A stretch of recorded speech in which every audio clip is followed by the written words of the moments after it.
Well, let's go to the indictment. It says, quote, Combs and other members and associates of the Combs enterprise wielded the power and prestige of Combs' role at the Combs business to intimidate, threaten, and lure female victims into Combs' orbit, often under the pretense of a romantic relationship. Combs then used force, threats of force, and coercion to cause victims to engage in extended sex acts with male commercial sex workers that Combs referred to as, among other things, freak-offs. Freak-offs were elaborate and produced sex performances that Combs arranged, directed, pleasured himself during, and often electronically recorded. Now, while this indictment came down, I said at the time, this may be a term that is foreign to any person that was not familiar with Sean Combs, but for me, who's been following this whole saga for, a year now, I have heard this term multiple times, because in the Cassandra Ventura lawsuit, Combs' ex-girlfriend, and Rodney Little Rod Jones lawsuit, this is Combs' former producer, they discussed the freak-offs in their sexual assault lawsuits.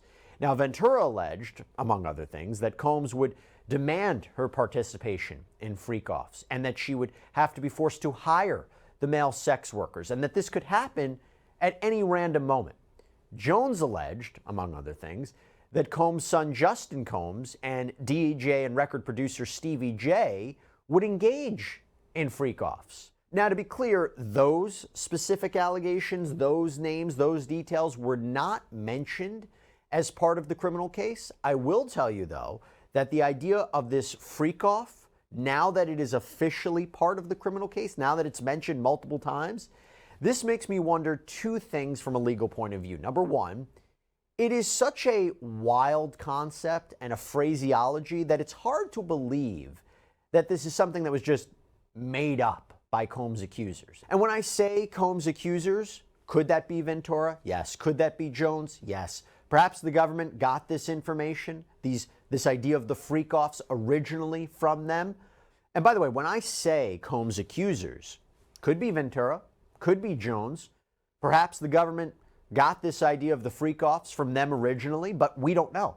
To be clear, we do not know for sure. We do not know who the accusers are, the victims are in this criminal case, who the government's witnesses are, whoever those people may be, because we don't know for sure who is cooperating with the government right now. But the bottom line is the idea of the freak-off, there's enough there to substantiate it that the government is moving forward with this.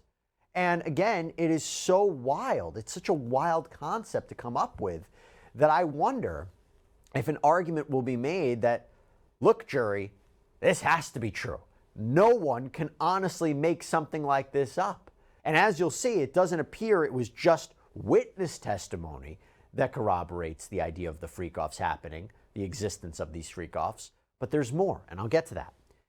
But this also leads me to a secondary point, that based upon what we are already seeing from Combs' defense counsel during bail arguments, they may not deny that these freak-offs happened, or even that Combs called them freak-offs.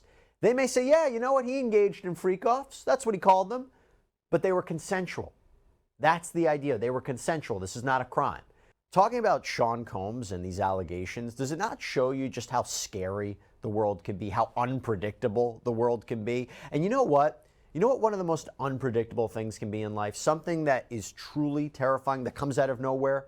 If you get injured, right? That comes out of nowhere. But it's important to realize that at those moments, what your rights are and whether you could be compensated for your injury. Well, that's where our sponsor and proud partner of Sidebar, Morgan & Morgan, comes in. This is America's largest injury law firm. They have an army of over 1,000 attorneys who will fight for what you deserve. They have the track record to prove it. In the past few months, Morgan & Morgan won verdicts like $12 million in Florida, $26 million in Philadelphia, $6.8 million in New York. And mind you, these are all considerably higher than the highest insurance offers in these cases. Truly, your case could be worth millions of dollars. And even if it's not, why not start a claim and get the money that you do deserve? Seeing if you have a case can be done in 8 clicks or less. Also, totally free. It's absolutely free unless you win. They're only getting paid if you get paid. So if you're injured, you can easily start a claim at forthepeople.com/LC Sidebar, or you can click the link in the description and pinned in the comments.